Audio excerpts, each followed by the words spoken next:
साथियों नमस्कार, मैं अजय चतुर्वेदी। मित्रों, आज जो देश भर की राजनीतिक हवा है वो पिछले कुछ दिनों से, कुछ सालों से काफी बदली है। क्योंकि ये चुनावी वर्ष भी है, ऐसे में जो कुछ भी घटित हो रहा है वो उसे कुछ सामान्य नहीं कहा जा सकता। हालांकि इस देश की आजादी के पहले यानी कि स्वतंत्रता आंदोलन के दौरान से ही दो तरह की विचारधाराएं पूरे देश में फैली हुई हैं। एक विचारधारा वो जिसके पोषक, जिसके विचारक महात्मा गांधी रहे, जिनकी अगुवाई में पंडित जवाहरलाल नेहरू, लाल बहादुर शास्त्री, डॉक्टर राजेंद्र प्रसाद, भीमराव अंबेडकर, सुभाष चंद्र बोस, इस तरह के वो लोग थे जो आजादी के बाद समतामूलक समाज की संरचना करने के पक्षधर थे। इन लोगों ने मिल करके बड़ी जोरदार आवाज उठाई और जिसका नतीजा रहा कि ब्रिटिश हुकूमत को हिंदुस्तान को आजाद करके स्वदेश वापस लौटना पड़ा। हालांकि उसी दौरान एक दूसरी विचारधारा थी जो धर्म संप्रदाय की कट्टरता को आगे बढ़ाने वाली शक्तियां थी, जिसका नतीजा हुआ कि भारत का बंटवारा हुआ और एक हिंदुस्तान दूसरा पाकिस्तान देश अंतर्राष्ट्रीय क्षितिज पर सामने आया। ये जो दूसरे तरह की जो विचारधारा थी जिसमें कट्टरता कूद कर भरी थी, चाहे वो हिंदूवादी संगठन हो या मुस्लिम इस्लाम का समर्थन करने वाले हों। इस्लाम का समर्थन करने वालों में प्रमुख नाम जहां जिन्ना का लिया जाता है, जिन्ना साहब का, ये पाकिस्तान उन्हीं की देन थी। दूसरा पक्ष हिंदुस्तान में अपनी गतिविधियों को धीरे धीरे मूर्त रूप देने के लिए, अपने विचारों को चारों तरफ जन जन तक पहुंचाने के लिए लगातार सक्रिय रहा 1947 से लेकर के और आज तक। इसी बीच 1948 में महात्मा गांधी, जिन्हें कि आजादी के बाद राष्ट्रपिता का गौरव मिला, उनकी हत्या कर दी जाती है। गांधी जी की हत्या के बाद पूरे देश भर में एक शोक का माहौल है और उन लोगों को जो समतामूलक समाज की स्थापना का संकल्प लेकर के चल रहे थे, उन्हें एक बड़ा झटका लगता है। देश के लोगों को गांधी के विचारों, उनके दर्शन, उनकी सोच को आगे बढ़ाने के लिए ही उनके समकालीन लोकनायक जयप्रकाश नारायण, भूदान के सबसे बड़े नेता आचार्य विनोबा भावे, इसके अलावा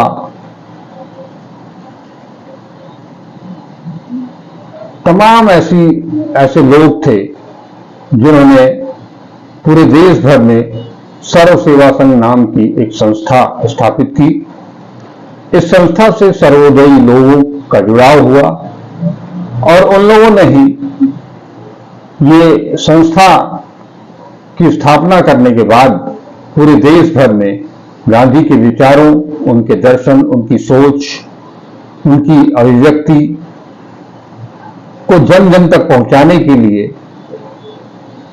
पुस्तकों का प्रकाशन शुरू किया। छोटी छोटी किताबें निकलनी शुरू हुई, लोगों को जागरूक करने का प्रयास शुरू हुआ। इस तरह की एक संस्था वाराणसी के गंगा तट पर राजघाट के पास खोली गई और वो संस्था पिछले 70 सालों से कार्यरत थी। वहां एक प्रकाशन माने प्रिंटिंग प्रेस भी था, सर्वोदयी लोगों के जुटान के लिए बड़ा परिसर था। उसके अलावा महात्मा गांधी के विचारों पर आधारित लाखों पुस्तकें जो सर्वोदय प्रकाशन से प्रकाशित हुई। देश के नामचीन सर्वोदयी नेताओं ने उन पर काफी कुछ लिखा पढ़ा।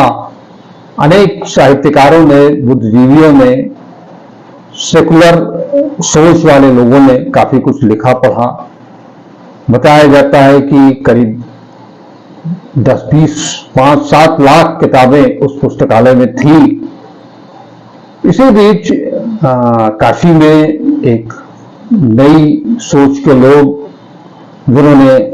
जिन्हें गांधी की विचारधारा, गांधी की सोच से कोई सरोकार नहीं था, उन लोगों ने एक साजिश ही कहेंगे उसे, साजिश के तहत उस सर्व सेवा संघ भवन को जमींदोज करने का निर्णय लिया। कहा गया कि ये जो संस्था यहाँ काबिज है वो गैर कानूनी ढंग से काबिज है, ये रेलवे की जमीन है। मामला सिविल कोर्ट से लेकर के सुप्रीम कोर्ट तक गया। सुप्रीम कोर्ट ने पुनः निचली अदालत में जाने का आदेश दिया। अभी ये सर्वोदयी जिला अदालत में जाते, अपना पक्ष रखते, इस पर सुनवाई शुरू होती, उसके पहले ही रेलवे ने इस पर ताला जड़ दिया। लगभग 2 महीने हो गए, ये प्रक्रिया निरंतर जारी है। अब वहां कुछ भी नहीं है। गांधी के विचारों, उनकी सोच, उनके दर्शन पर आधारित 5 लाख पुस्तकें आज खुले आसमान के नीचे पड़ी हुई हैं, बरसात में भीग रही हैं, धूप में धूप लग रही है। किताबें धीरे धीरे बर्बादी की कगार पर हैं। लेकिन सर्वोदयी गांधीवादी सोच के लोगों का आंदोलन जारी है।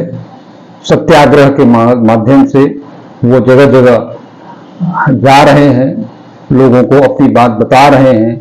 जनप्रतिनिधियों से भी मिलने का कार्यक्रम चल रहा है कि उन्हें गांधी और सर्वोदय और सर्व सेवा संघ के बारे में बताया जाए, और वो जो जमीन थी, वो जो पुस्तकालय था, वो जो कार्यालय था, उसे वापस दिलाने की गुजारिश की जा रही है। इसी कड़ी में गुरुवार को वरुणा नदी के किनारे स्थित शास्त्री घाट पर देश भर के सर्वोदयी नेताओं, किसान नेताओं का जमघट लगा और उन लोगों ने एक सिरे से ये घोषणा की कि वो इस लड़ाई से पीछे नहीं हटेंगे। वो अंतिम दम तक, अंतिम सांस तक गांधी के विचारों को जिंदा रखने के लिए लड़ते रहेंगे। इसी क्रम में भारतीय किसान यूनियन के राष्ट्रीय प्रवक्ता राकेश टिकैत भी यहाँ आए, जिन्होंने घोषणा की कि सर्दियों में सड़कों को गर्म करना है। उन्होंने यहां तक कहा कि सड़कों को गर्म करने के लिए किसान अपने ट्रैक्टर के साथ न केवल दिल्ली बल्कि धर्म नगरी, सांस्कृतिक नगरी, ऐतिहासिक नगरी, प्राचीन नगरी काशी में भी आ सकते हैं। ये एक बड़ी हुंकार थी। राकेश टिकैत के अलावा सर्वोदयी नेता, सर्व समाज के अगुआ योगेंद्र यादव भी थे और उन्होंने अगस्त क्रांति 1942 की पवित्र स्मृति में आयोजित इस सभा में अपने विचार रखे और उन्होंने यहां तक कहा कि आज की सभा में जिस तरह से महिलाओं का हुजूम उमड़ा है, ये बड़ी बात है। यहां अलग अलग संघर्ष के नेता हैं, पिछले 2 दिनों से इस देश के संसद में एक अविश्वास प्रस्ताव पर चर्चा हो रही है। सांसद चर्चा कर रहे हैं कि मोदी जी की सरकार पर विश्वास नहीं है। ये अविश्वास प्रस्ताव मणिपुर की घटना की वजह से लाया गया। प्रधानमंत्री इस पर एक शब्द नहीं बोल रहे हैं। हालांकि कल वो संसद में आए और उन्होंने विपक्ष की बातों का जवाब देने की कोशिश की। हालांकि विपक्ष का आरोप है कि जिस मुद्दे पर यह अविश्वास प्रस्ताव लाया गया था, उस प्रस्ताव पर प्रधानमंत्री ने कुछ भी नहीं कहा। तो संसद, योगेंद्र यादव जी ने कहा कि संसद बहुत बड़ी है, पर संसद से बड़ी सड़क है। आपके शहर बनारस में गांधी की विरासत सर्व सेवा संघ 70 साल से मौजूद है। आज 70 साल के बाद सरकार कहती है तुमने कब्जा कर रखा है, तुम गैर कानूनी हो।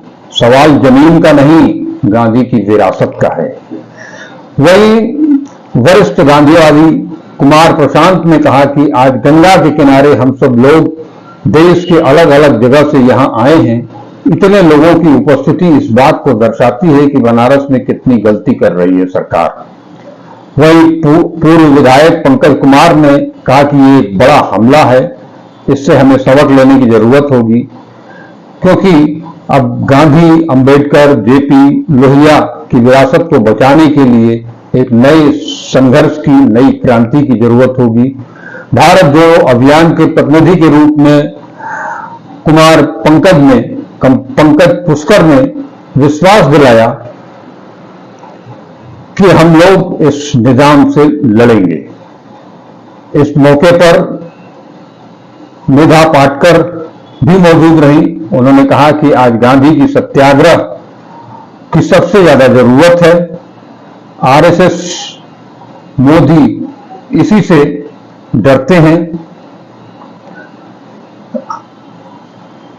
डरते हैं, लिहाजा आज देश में जो आवाज उठ रही है वो गांधी को मानने वालों की ही है। सर्व सेवा संघ की जमीन को कब्जा करने वाले पूरे देश में एयरपोर्ट, फ्लाईओवर के नाम पर कब्जा करने की कोशिश में लगे हैं। ये दरअसल मजदूर किसान पर हमला है। इसके खिलाफ लड़ाई आज बनारस से शुरू हुई है। अगर गंगा को बचाना चाहते हैं तो सर्व सेवा संघ को बचाना होगा। आज मोदी जी जब भी बाहर जाते हैं तो गांधी का नाम लेते हैं, पर बनारस जो उनका संसदीय क्षेत्र है, उनका संस्थान बंद कर देते हैं। मैंने रेलवे और उच्च अधिकारियों से बात भी की, जिन्होंने कहा कि ये हमारे स्तर की बात नहीं, ये ऊपर से चल रहा है, हमें ये मंजूर नहीं है। वहीं रामधीरज भाई ने कहा कि बनारस में बीजेपी जमीन अधिग्रहण नहीं कर रही है, बल्कि जमीन लूट रही है। रामनगर में फ्रेट विलेज के नाम और विश्वनाथ गली में विश्वनाथ कॉरिडोर के नाम पर जो बैरवन मोहन सराय में गांव के किसानों को बर्बर तरीके से मारपीट कर जमीन जबरन हथियाई जा रही है। विश्वनाथ कॉरिडोर के नाम पर विश्वनाथ गली क्षेत्र की जमीन हथियाई गई। राजघाट में भी यही हो रहा है। इन सब के पीछे असल मसला जमीन हथियाना है और अपने पूंजीपति मित्रों को गिफ्ट देना है। ये लड़ाई यहां जारी है, पिछले 2 महीने से जारी है।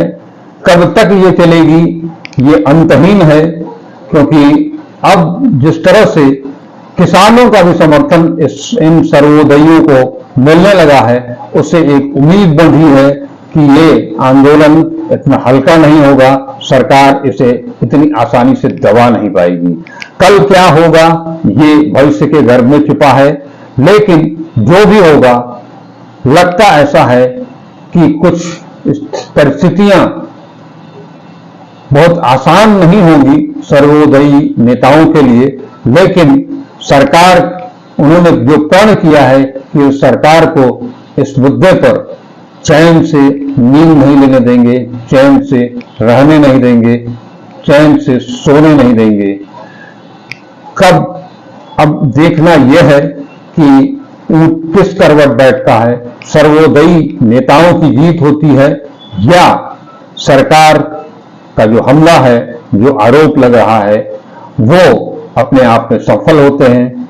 इन्हीं शब्दों के साथ मैं आपसे विदा लेता हूं, लेकिन आप हमारे साथ बने रहिए। इस वीडियो को सब्सक्राइब कीजिए, अच्छा लगे तो लाइक कीजिए, शेयर कीजिए, ज्यादा से ज्यादा शेयर कीजिए ताकि अपने राष्ट्रपिता महात्मा गांधी के विचारों पर जो ताला लगा है वो ताला टूट सके। गांधी के विचार, गांधी के दर्शन, गांधी की सोच जन जन तक पहुंच सके और सही मामले में इस भारत देश में एक समतामूलक समाज का निर्माण हो सके। नमस्कार।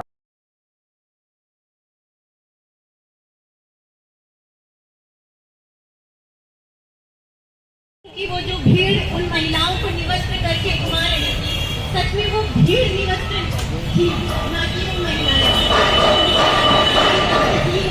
सीएम कमिश्नर तो ये फैसला सरसेवा संघ के लोग दिल्ली से सबसे बड़ी अदालत से लेके आए हैं। वो फैसला आपके आंदोलन के हित में है, उसके बल पर आपकी लड़ाई लड़ेंगे। धन्यवाद। जय हिंद, जय समाजवाद। बहुत बहुत धन्यवाद बड़े भाई अफलातून जी, आपने बहुत संक्षेप, बहुत अच्छे तरीके से सर्व सेवा संघ की लड़ाई